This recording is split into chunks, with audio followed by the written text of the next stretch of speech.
Sí, adelante, profe. Ok. Esto lo voy pasando así, no quedó nunca aleatorio, ¿no? No puedo. Voy pasando. Sí.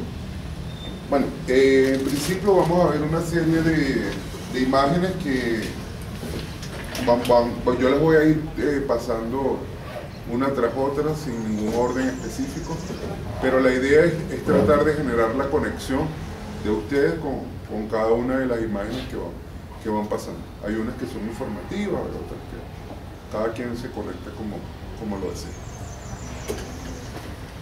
¿Qué debemos entender? Para introducirnos en el mundo arquetipal de Jung. Lo primero, tenemos que entender que los griegos se plantearon dos visiones del mundo, o sea, dos perspectivas bajo las cuales se puede ver el mundo. Existe el mundo de las ideas y el mundo concreto, ¿sí? Platón determinó que el mundo de las ideas es el mundo real. Este mundo concreto en el que nosotros nos encontramos en este momento no es un mundo real. Inclusive es una mala copia, es una copia inexacta del mundo de las ideas. Y lo podemos ver de manera cotidiana. Por ejemplo, si nosotros nos imaginamos una pareja, hombre-mujer, hombre-hombre, hombre-mujer, o sea, mézclenlo de la manera que ustedes quieran, pero cuando usted se imagina una pareja, probablemente la pareja que usted se consigue no tiene nada que ver con la que usted se imaginó, ¿ya? Porque el mundo real es esto: hay gorditos, hay flaquitos, ¿no? O sea, es una gama que no, y probablemente lo que usted se imaginó no tiene nada que ver con la pareja que usted tiene, ¿sí? Porque este mundo, como les había planteado inicialmente, es un mundo inexacto. Esta idea es clave para introducirnos dentro del pensamiento de Jung. ¿Quién es Jung? ¿Y en qué contexto él se desarrolló? Jung viene de un mundo rural. Nació en Suiza, viene de un mundo agrario. En ese mundo agrario él tenía pocas posibilidades de desarrollarse desde el punto de vista formal, educativo, ¿sí? Y dentro de las posibilidades que logró tener, o que por lo menos él vio como conexión de vida, su abuelo había sido médico. Y él dijo: oye, mira, mi abuelo fue médico, no le fue mal, esto como que parece un buen camino. Sin embargo, él quería ser egipciólogo. O sea, él lo que quería era ser antropólogo. Y se vio limitado en esas posibilidades porque sus padres le dijeron: mira, nosotros no tenemos cómo pagar una carrera tan costosa como la que tú quieres estudiar. Entonces, mira, lo que podemos llegar es hasta aquí. Y bueno, él empezó a estudiar medicina. Cuando termina su pregrado en medicina, que le corresponde iniciar el posgrado, era un alumno bastante aventajado, tuvo ciertas posibilidades de estudiar cualquier otro tipo de carrera. O sea, tenía bastante oferta a nivel de lo que era el posgrado, y sin embargo se le presentó, se tropezó con un manual de psiquiatría, pero algo así fortuito.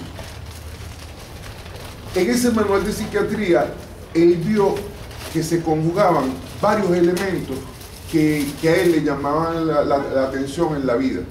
Y entonces ahí estaba conjugado la filosofía, que era de su interés, estaba conjugada la historia y, por supuesto, la medicina. Entonces él encontró en todo lo que es la psiquiatría todo ese mundo perfecto para él poder cumplir parte de su sueño. Si partimos de esa base, que podemos entender con mayor claridad todo lo que es el pensamiento junguiano. ¿Qué mundo nos plantea Jung a nivel de la psiquiatría adaptado a la psicología y que por supuesto nos sirve a nosotros en la ciencia social? Él se plantea que la psique está compuesta por 3 niveles, así como se lo plantearon los griegos. Entonces, la psique tiene la parte consciente, ¿de acuerdo? Esa parte consciente, que es este plano donde estamos en este momento. Existe un inconsciente individual, y ese inconsciente individual se va conformando el inconsciente individual se va conformando por todas esas experiencias. Es decir, y entonces normalmente en nosotros ocurre una lucha, se va generando una lucha, donde ese pensamiento concreto que es el yo, lucha con el sí mismo, y se va estableciendo de alguna manera una relación dialéctica, una lucha, un conflicto. Y entonces, bueno, eso lo podemos percibir nosotros mismos. Oye, a veces tú dices, oye, quiero hacer esto, pero no, hay cosas que te reprimen, hay todo un espacio, un mundo que tú dices, pero a veces ese inconsciente nos va dando advertencia, nos va dando posibilidades de entendimiento. A su vez, como existe el inconsciente individual, existe un inconsciente colectivo. Ese inconsciente colectivo viene determinado básicamente por huellas, y esas huellas Jung determinó que eran los arquetipos. Es decir, nosotros no nos conectamos con ese inconsciente colectivo a través de los arquetipos. Es más o menos lo que planteaba Platón en términos del mundo ideal. Jung vio esa conexión a nivel arquetipal, porque aunque ciertamente desde el punto de vista genético todos nosotros tenemos una información y tenemos una potencialidad, o sea, nosotros cuando nos conciben se genera pues toda una interacción, tenemos una carga genética, esa carga genética determina, bueno, cómo usted va a tener los ojos, cómo va a tener el pelo, de qué tamaño va a ser, o sea, tiene... Pero Jung decía, sí, ciertamente la carga genética es un elemento importante, pero también hay otras cosas que se transfieren, pero que se transfieren a otro nivel. Y es la parte, y entonces lo que se transmite a través de los arquetipos. ¿Sí? Entonces ese nivel de inconsciente colectivo es como que un banco de datos al cual nosotros accedemos para nutrirnos a nivel de información. ¿Sí? Ahora, ¿cómo nosotros o cómo Jung planteaba que eso sucedía? A través de los sueños. A través de los sueños, el individuo logra conectarse con su inconsciente. ¿Sí? ¿Qué pasa? Existe una ventaja, que ese inconsciente es atemporal. Ese inconsciente no envejece. Y Jung planteaba que él puede ir hacia adelante y hacia atrás. Entonces él decía, a veces nosotros somos capaces de precognizar, o sea, de advertir ciertas situaciones. No sé si les ha pasado, pero los seres humanos normalmente cuando estamos en situaciones de peligro, podemos ver que las cosas van sucediendo en cámara lenta. O sea, una situación, un robo, una situación traumática, pareciera que todo ocurriera en cámara lenta.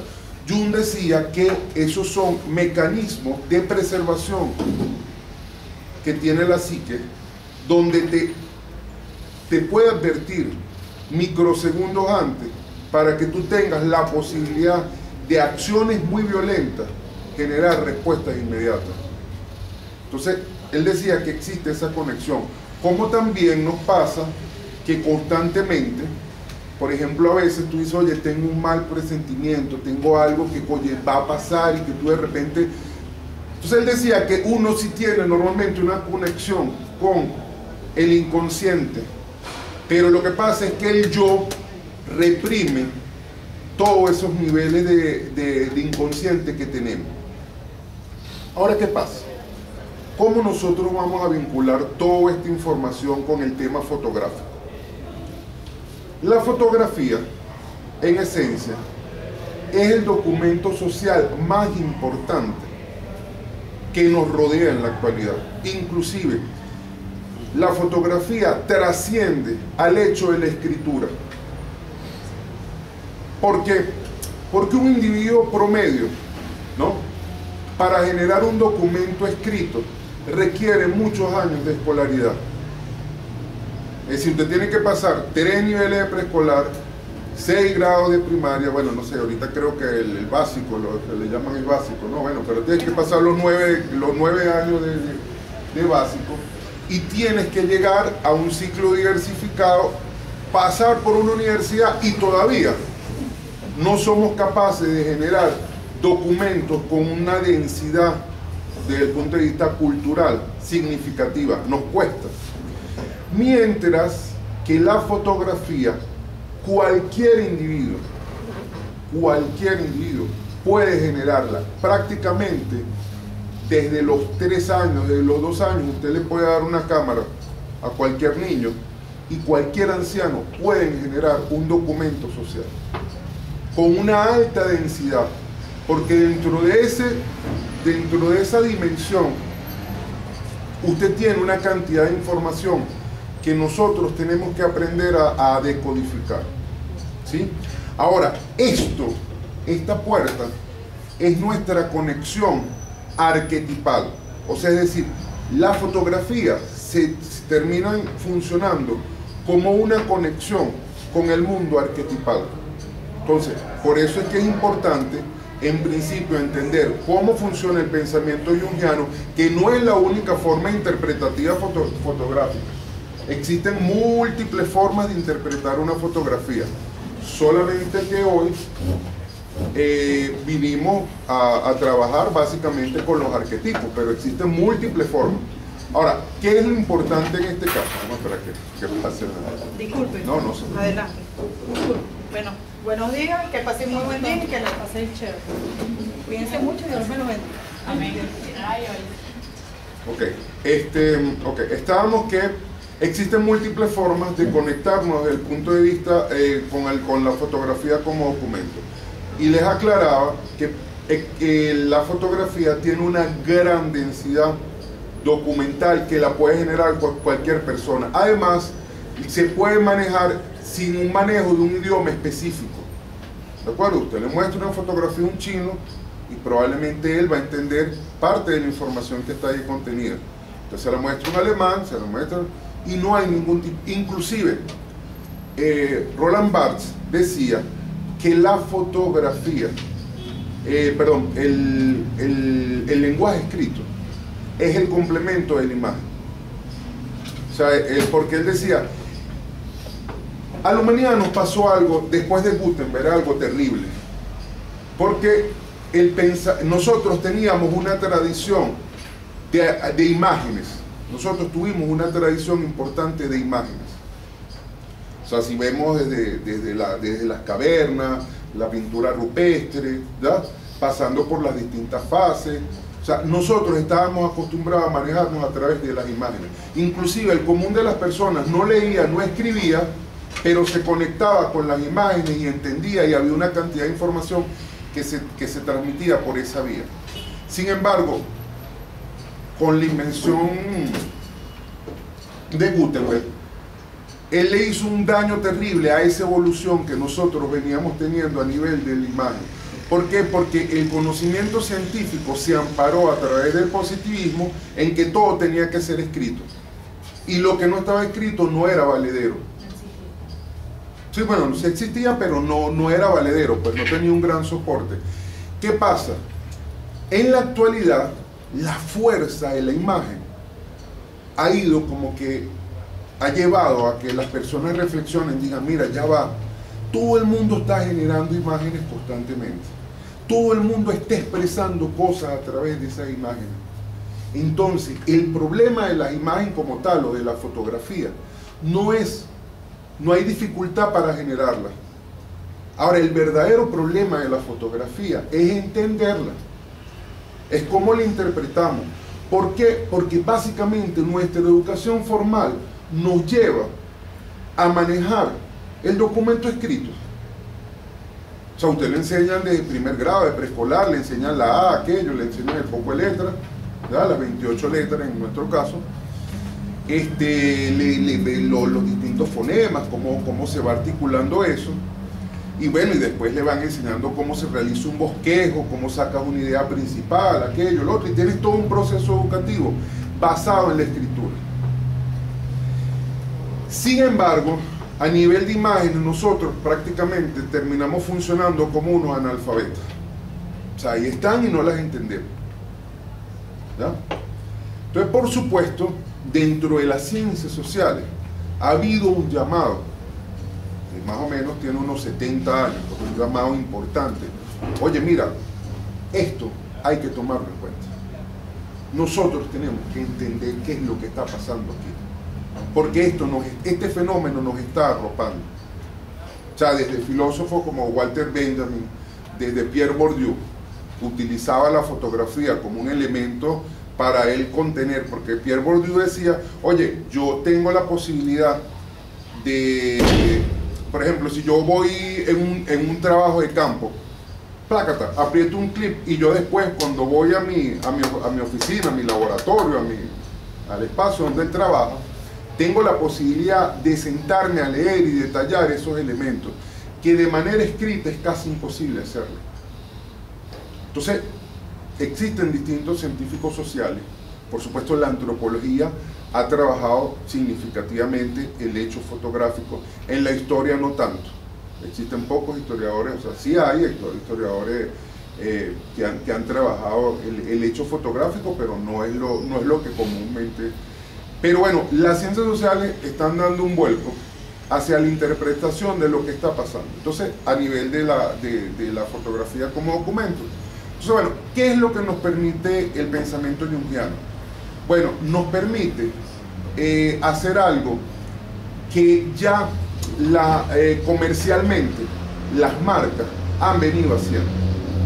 Cada una de la publicidad ha establecido lo que ellos llaman el modelo del branding.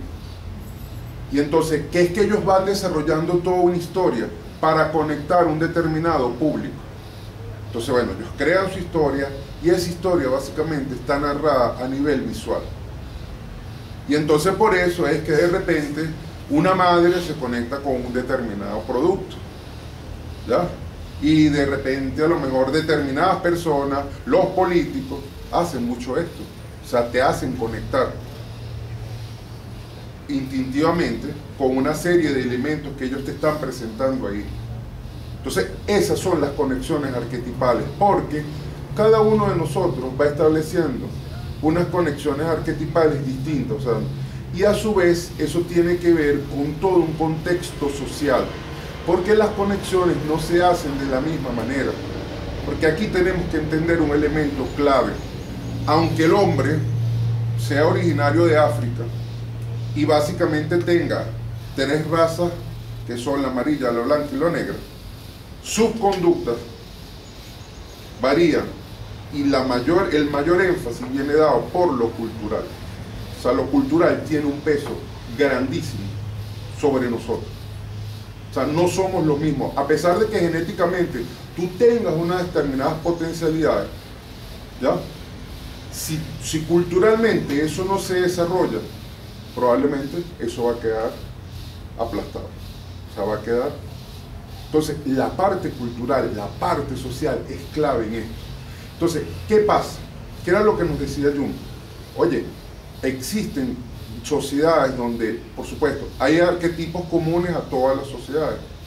Y, por supuesto, esos arquetipos afloran en mayor o menor medida dependiendo de las características de cada cultura.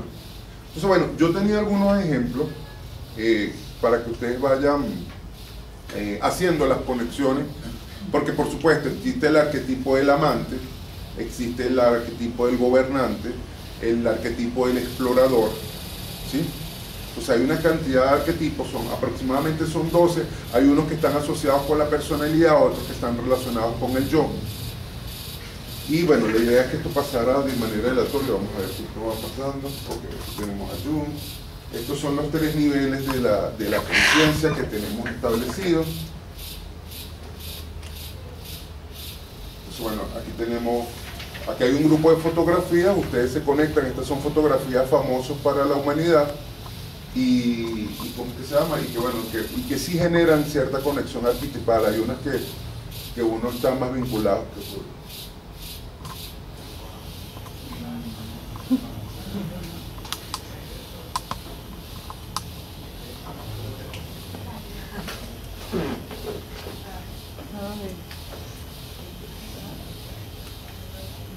¿Ves? Cada fotografía genera reacciones distintas. Hay personas que, mira, yo me conecto con esto, me parece otra, entonces pues, uno la puede...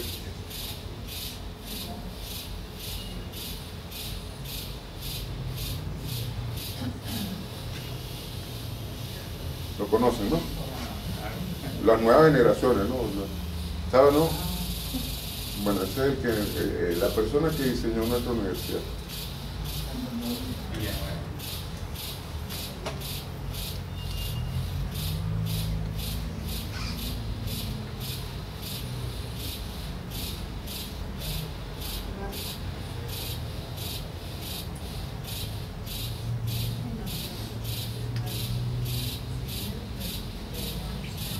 Pero Anson fue el que tomó la foto, no es el que está...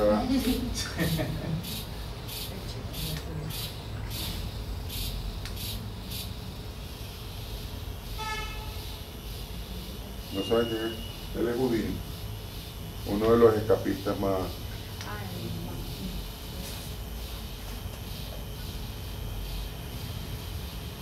¿Ubican esta fotografía de las nuevas generaciones? ¿No? Estas son las Olimpiadas de Múnich. ¿Ah? Sí, la de Alemania. El asalto que hubo donde mataron a los israelíes. Sí, las Olimpiadas que no se reconocían. O sea, porque estaban en la transición de la Segunda Guerra Mundial, entonces históricamente. No. Hay unas Olimpiadas que no se reconocen. No, eso es otra cosa. Esta es otra cosa, fue un secuestro y... Un secuestro y que mataron y un desastre, ¿no? En plenas Olimpiadas. En plenas Olimpiadas. Ok, bueno, esta para la gente, no tanto mi generación, yo estaba chiquitico cuando esto, tenía 2 años, pero, pero bueno, de repente las generaciones anteriores a mí, esta fotografía es un ícono, pues es algo...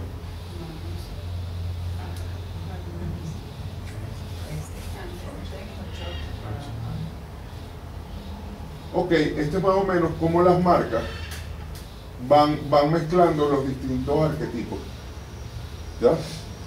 Es decir, fíjense que por ejemplo, bueno, la Apple la mezcla, o sea, ellas desarrollan a través del creador, ¿ya? La Fanta lo mezcla con el bufón, ¿ya? La Nike lo mezcla con el héroe, ¿sí? Bueno, ellos tienen toda una serie, o sea, ojo, aquí trabajan muchos científicos sociales. Los científicos sociales son los quienes hacen esto, son quienes generan estas conexiones. O sea, nosotros somos quienes generamos este discurso. ¿El Mercedes-Benz con quién, profe? El Mercedes-Benz lo está vinculando con...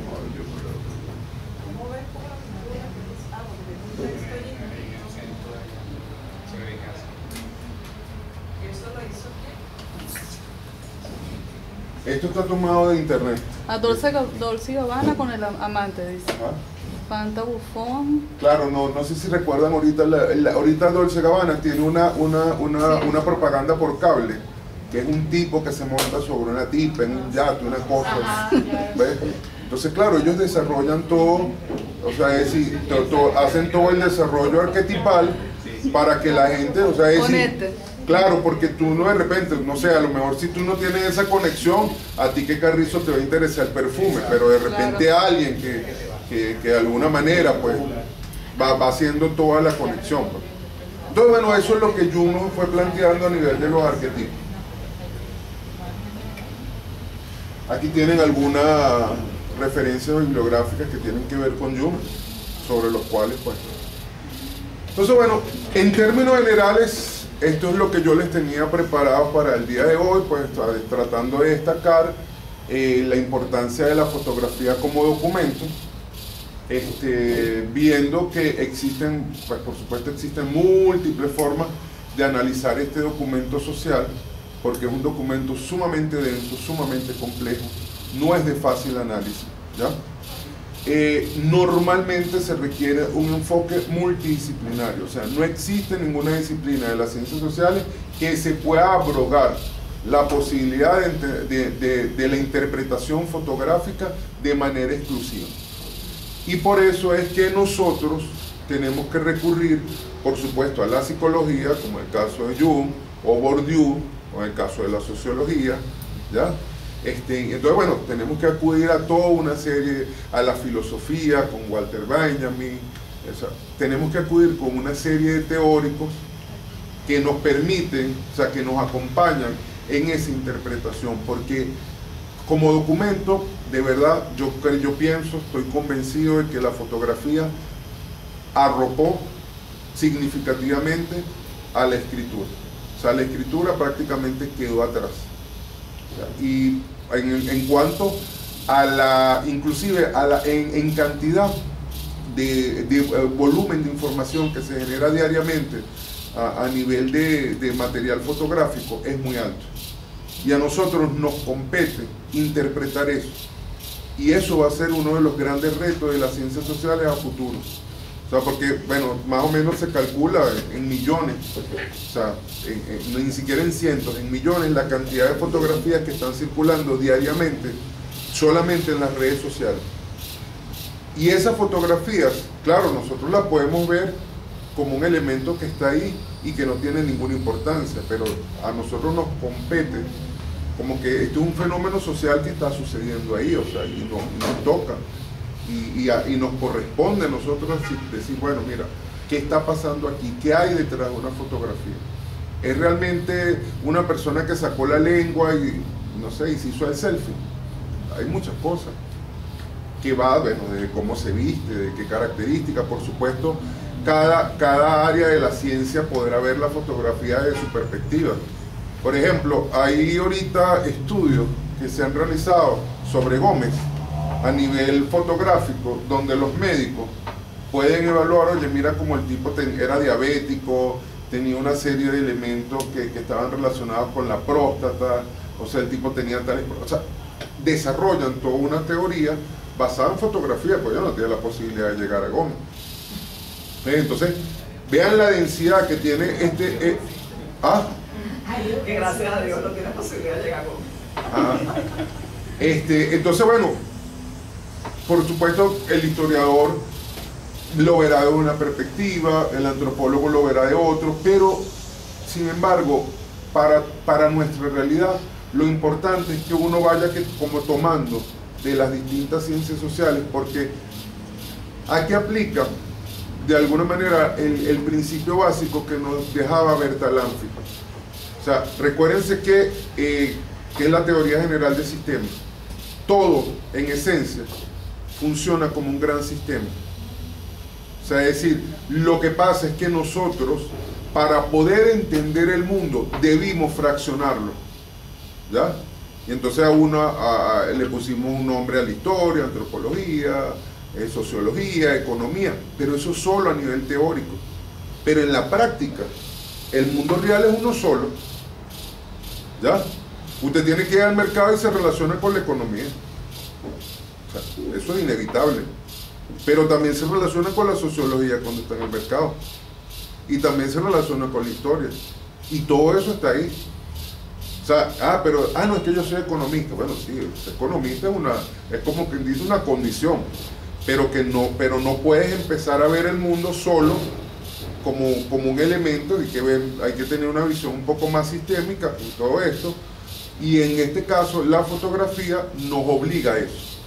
O sea, yo no soy psicólogo y sin embargo he tenido que meterme dentro del pensamiento junguiano, entenderlo para poder llegar a los niveles arquetipales que están vinculados con la fotografía. En ningún momento pretendo ser psicólogo, pero me corresponde, pues. O sea, porque probablemente los psicólogos no se van a ocupar del tema fotográfico de manera directa, o por lo menos yo no los he visto en esta universidad. O sea, en el mundo sí hay algunos psicólogos pero no los he visto que estén dedicados a eso. Entonces ellos no me van a dar las herramientas que yo necesito. Yo tengo que meterme, tengo que buscarlas. las busco, mira, aquí, no sé, aquí está la llave inglesa, no sé, el destornillador que me está dando Jung para yo poder meterme dentro de la fotografía.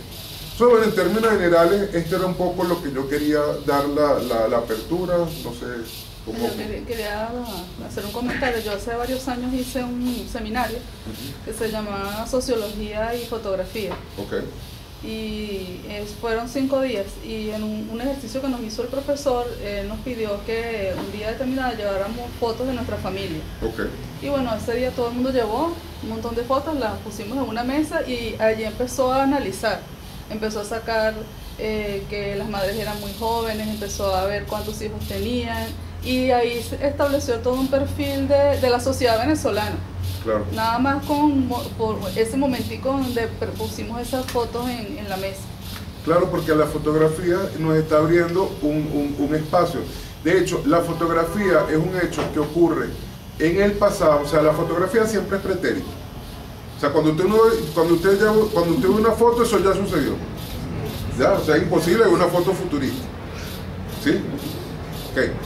Pero las interpretaciones ocurren en el presente. ¿Ya? Entonces, inclusive nos pasa a nosotros mismos. Y por eso es que Jung decía que él no lo planteaba como la fotografía, sino lo planteaba desde el punto de vista de las artes, ¿no? O sea, de lo que es la labor humana. Por ejemplo, cuando usted pasea por la universidad, yo no sé si ustedes han tenido la posibilidad de ir al Fuerte Tiuna y han caminado por la universidad. Sí, bueno, caminamos por la universidad. Y desde la entrada, fíjense que la entrada de nuestra universidad es como una cosa curva, ¿no? ¿Sí? Cuando usted entra al Fuerte Tiuna, usted se consigue algo cuadrado. ¿Sí? Entonces, ¿qué pasa? Por supuesto, esto lo hizo Villanueva. Me explico. Inclusive Villanueva era un tipo futurista, era un tipo que veía por ejemplo, yo no sé si ustedes se han dado cuenta dentro de esta universidad que nada es recto. Solo las nuevas edificaciones. O sea, el edificio transbordo, fases. O sea, que eso no lo hizo Villanueva. O sea, esos monstruos los tiraron ahí. Pero cuando usted entra al clínico, el clínico es curvo. O sea, usted va como que... Y usted va entrando al aula magna y es imposible que vaya derecho. O sea, usted va como que a un ritmo... ¿Sí? Bueno, eso tiene un concepto. ¿Ya? O sea, Villanueva se planteó, las cosas no tienen por qué ser cuadradas. O sea, no tiene que hacer como que 4 columnas, aquí está el bloque, la cuestión.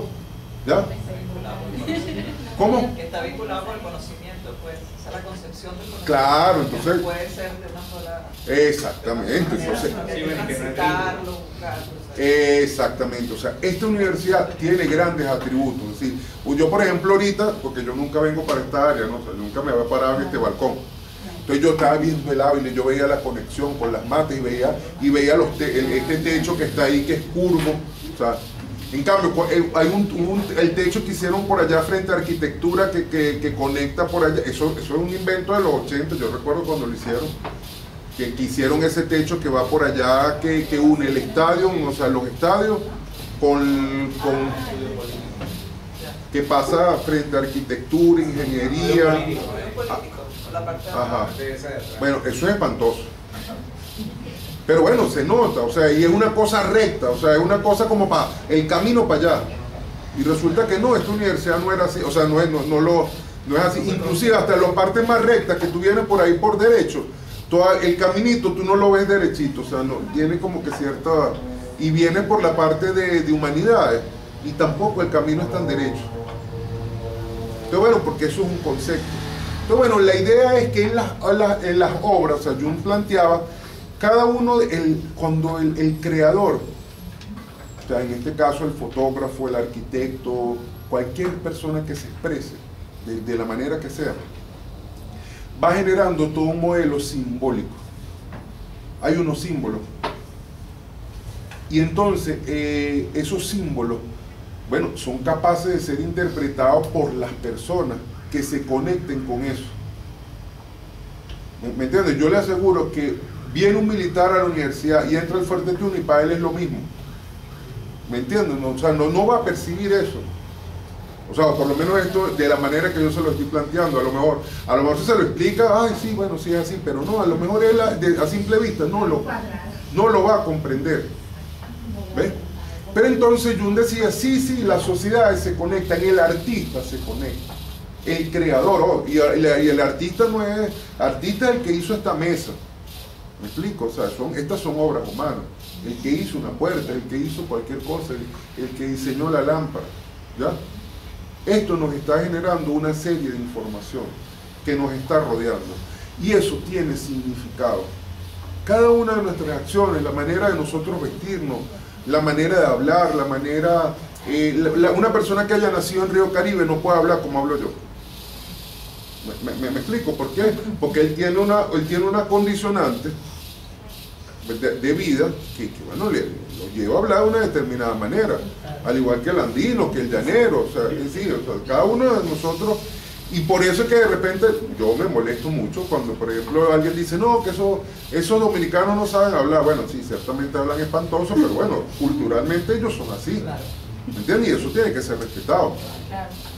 ¿Me explico? Y eso no significa que los tipos no sean cultos, que no desarrollen toda una serie de cosas. Lo que pasa es que el medio cultural condiciona las características que tú tienes. O sea, nosotros no hablamos español de gratis.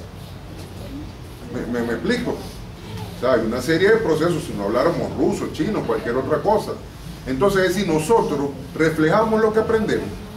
Y eso, por eso es que uno no debe caerle encima a las personas, y esas expresiones están ahí. Por supuesto, esto es todo un mundo simbólico que, por supuesto, en la fotografía quede evidenciado.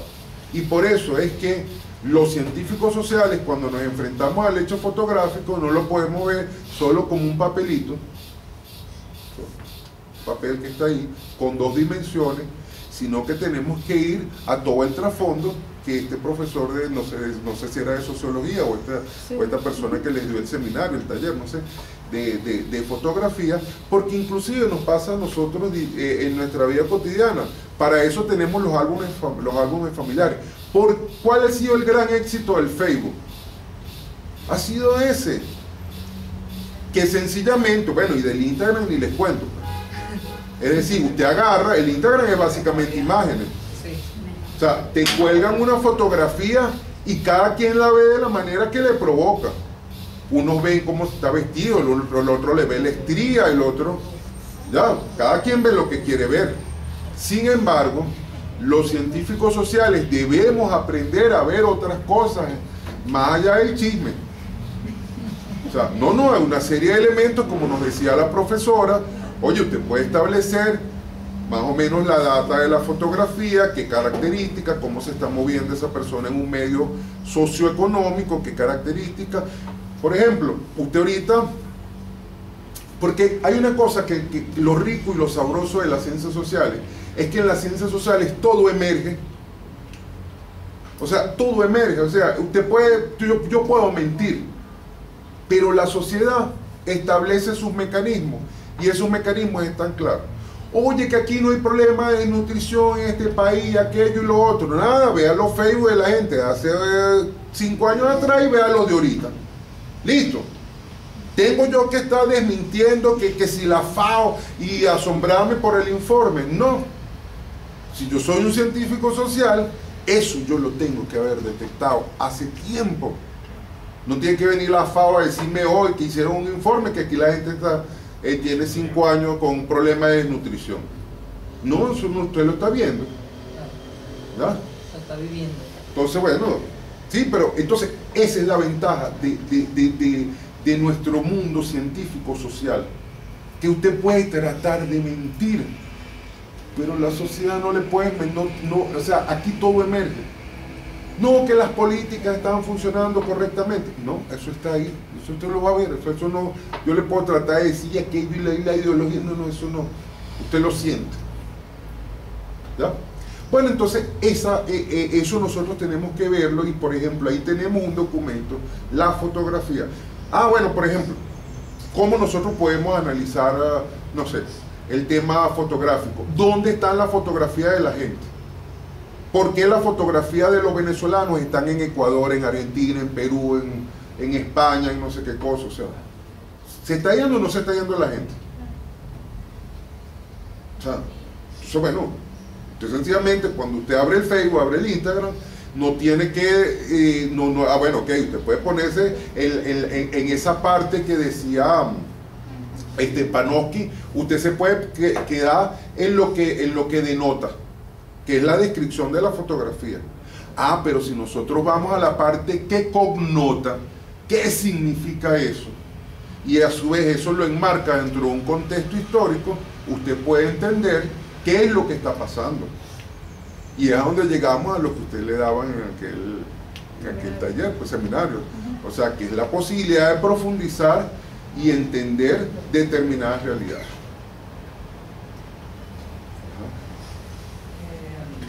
María Angelina Rodríguez, mi nombre, yo doy clases aquí en la escuela, soy socióloga. Me parece muy interesante el planteamiento, además la idea de la conferencia, la conversación para la escuela. Creo que es muy oportuno, ¿sabes? Porque, a ver, en la escuela se ha utilizado, lo veo por las tesis de grado que presentan los estudiantes para graduarse. La fotografía es un adendum, es un anexo, es un recurso complementario, más no es un documento que forma parte del análisis de lo que con lo que estoy trabajando. ¿Sí? Es decir, es una manera de demostrar que estuve con las comunidades, que hice tal o cual trabajo, y está siempre como un anexo. Entonces yo creo que es como muy oportuna este tipo de conversaciones para que se entienda que la fotografía es un recurso más de la investigación y que tiene además una lectura o lecturas diferentes y que obviamente el equipo de investigación le dará la suya, y eso permite que quien hace la lectura del texto junto con la fotografía pues le dé su propia interpretación. O sea, creo que es un material muy rico que debe ser incorporado, porque además ha sido a lo largo del tiempo.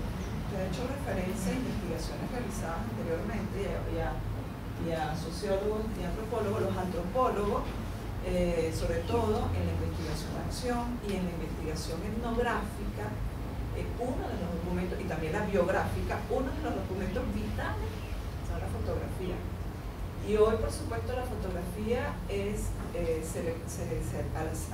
la fotografía se le suman obviamente los videos, que es una secuencia en movimiento de situaciones, y que uno siempre cuando ve las películas, una de las cosas que cuando la película le gusta, uno dice qué fotografía tan bella, porque uno sabe que es una composición de distintos momentos que tienen movimiento, que tienen audio, que tienen ese otro. Pero el punto aquí es que me parece muy importante que las investigaciones en las ciencias sociales tomen el rumbo que han venido tomando a lo largo del tiempo. Es decir, para los grandes investigadores en sociología y en antropología, Malinowski, por ejemplo, que hizo todo el trabajo en la Polinesia, él demuestra que son cosas que no se comunican, que la cultura tiene elementos muy comunes y hay un registro fotográfico que es enorme y muy rico al cual interpretan.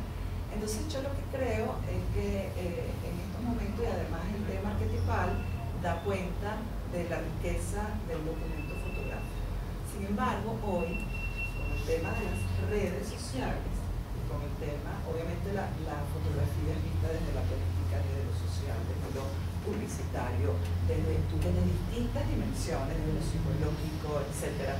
Cuando alguien está en un proceso psicológico, pueden pedirle documentos fotográficos para que el psicólogo conozca un poco desde su historia y relaciones con base en lo que le ocurre a la persona. Es decir, tiene un uso muy rico, pero en el tema de las redes hay un elemento que creo que vale la pena discutir, y es el tema de la composición de la fotografía. Cuando se dice que las fotografías están compuestas, ¿sabes?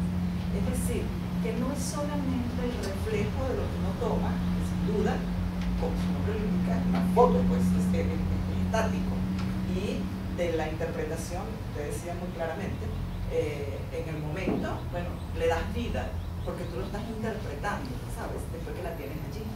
Pero hay un tema ahorita que es la foto compuesta, y la foto compuesta da cuenta pues de situaciones que quieren mostrar que no son realmente la situación que es ¿sí? Es decir, sin duda, uno puede hacer, o sea, la fotografía a través de las redes se ha convertido en una suerte de encuesta social. Tú puedes, evidentemente, ver cuántos o cómo la situación de los migrantes venezolanos en el mundo a través de la fotografía, ¿sí? Cómo están viviendo, digamos, su presencia en un país distinto, con una cultura diferente, a través de la fotografía que publican en Facebook. No puede hacer ese estudio multidisciplinario, además debe ser muy, muy rico, o sea, que se convierte en una suerte de encuesta visual, pues.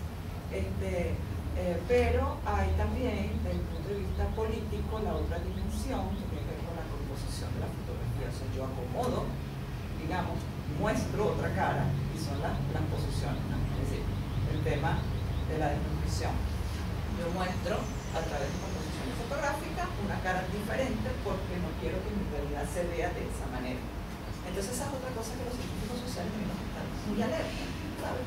Cómo saber reconocer y cómo leer, digamos, esa parte de la fotografía que, bueno, que obviamente no refleja en estricto sentido la realidad. No sé si ustedes que vienen investigando sobre eso lo han trabajado.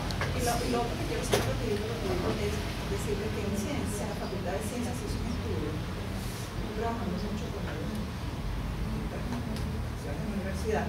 Ellos hicieron un estudio, han venido estudiando sobre el tema de la imagen y la interpretación de la imagen. Y la imagen no es solamente la fotografía. Es decir, cuando se le pone a un estudiante un examen o se le pone a un estudiante un texto para que lea y el texto tiene una imagen, el estudiante se salta la imagen, sigue con el texto. Cuando leen una tesis o leen, por el estudiante y a veces los profesores, ven el gráfico, por ejemplo, entonces no leen el gráfico luego leen la interpretación de 3 líneas del gráfico y siguen leyendo el texto, ¿sabes? Eso se ha hecho en ciencia. Y es como muy importante porque la imagen no se sabe interpretar y no se enseña a interpretar. Eso no forma parte, ¿sabes?, del aprendizaje, de los procesos de aprendizaje, porque entonces hay como una suerte de distanciamiento entre la imagen y la escritura. La escritura, sin duda, ha predominado, digamos, obviamente, es una manera masiva de adquirir el conocimiento, es una manera, digamos, de comunicación que ha ido creciendo en la sociedad. Yo creo que no es que le ha hecho daño, sino que es una manera, ha sido muy, muy importante, pero sin duda termina poniéndose por encima de la imagen. Y entonces esa es otra cara del asunto, ¿no? Como la imagen pasa de largo, bueno, la viste, pero no la leíste. Entonces creo que por eso me parece bien importante este tipo de... Bueno, mire, lo que pasa es que hay varias cosas ahí que usted mencionó que son importantísimas, sin duda, ¿no? Vamos a tratar de reconstruir. Bueno, lo primero que uno debe entender al momento de trabajar con, porque claro, ahorita estábamos viendo un lado amable del hecho fotográfico, ¿no? Pero una de las cosas que constantemente yo le enseño a mis alumnos en cuanto a la fotografía es que en la fotografía nosotros tenemos un mundo 360, ¿sí? Es decir, tenemos cosas allá al frente, del lado, atrás. En el momento en que yo tomo una fotografía, yo solamente estoy captando un pequeño espacio de ese mundo. O sea, yo no estoy capturando la totalidad del mundo. Entonces, el tema, o sea, lo primero que tú tienes que considerar al momento de analizar una imagen es que esa imagen formaba parte de un contexto mayor. Eso es el primer elemento que tú debes considerar. O sea, si no partes de ahí, estamos mal. Después, dentro del lenguaje fotográfico hay una serie de elementos que hay que decodificar, que está relacionado con el lenguaje, porque recuérdense que la fotografía es dibujar con luz, ¿ya? Y ese dibujo con luz tiene un lenguaje, existe lo que se llama el lenguaje fotográfico. Y ese lenguaje fotográfico está relacionado con los ángulos, con los planos. Por ejemplo, fíjese, en fotografía básica, uno, por ejemplo, le enseña a cualquier alumno, si tú quieres agrandar a alguien, tú tienes que tomar la fotografía en contrapicado, es decir, de abajo hacia arriba. Cuando usted toma una fotografía en contrapicado, así se la tome a Nelson Ned. Nelson Ned es un cantante. ¿No sabe quién es Nelson Ned?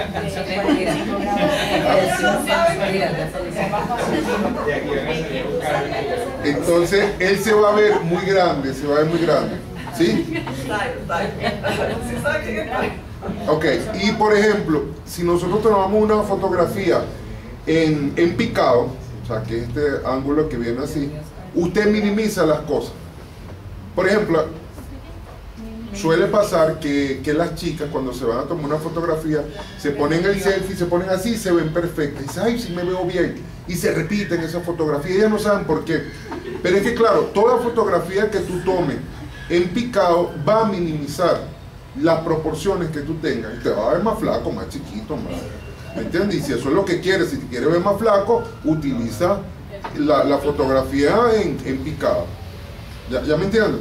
Por ejemplo, ¿qué diferencia por una fotografía de una persona que sepa de fotografía a una persona que desconozca cuando le va a tomar foto a un niño? Que el que sabe de fotografía se pone a la altura del niño. Correcto. ¿Me explico? Porque todo el mundo quiere ver a sus querubines grandes, bellos, hermosos, frondosos. O sea, ninguna mamá quiere ver a su niñito ahí minimizado. Y la mayoría de las personas, cuando le toma fotos de los niñitos, se las toma en picada, los minimiza y por supuesto esa foto no. Pero usted ha visto un niño Herbert que lo tomen en picado, jamás. Usted ve ese muchacho inmenso. Entonces, claro, utilizan frontal o inclusive hasta contrapicado. Entonces, ¿qué pasa? Lo primero que uno aprende o que se tiene que aprender en fotografía es a decodificar ese lenguaje. Después tienes que aprender a decodificar el color. Y los colores significan algo. No es lo mismo que usted tome un atardecer a que tome una fotografía a mediodía. Inclusive, por ejemplo, en fotografía existen distintas horas del día. Hay una cosa que se llama la hora dorada. Hay un instante que se llama la hora azul. Fíjense, la mayoría de las personas que están aprendiendo fotografía, típico, tienen una fotografía del atardecer en la playa. Y uy, eso quedó maravilloso. Y la gente no entiende por qué. Porque normalmente esa fotografía ocurre en lo que se llama en fotografía la hora dorada.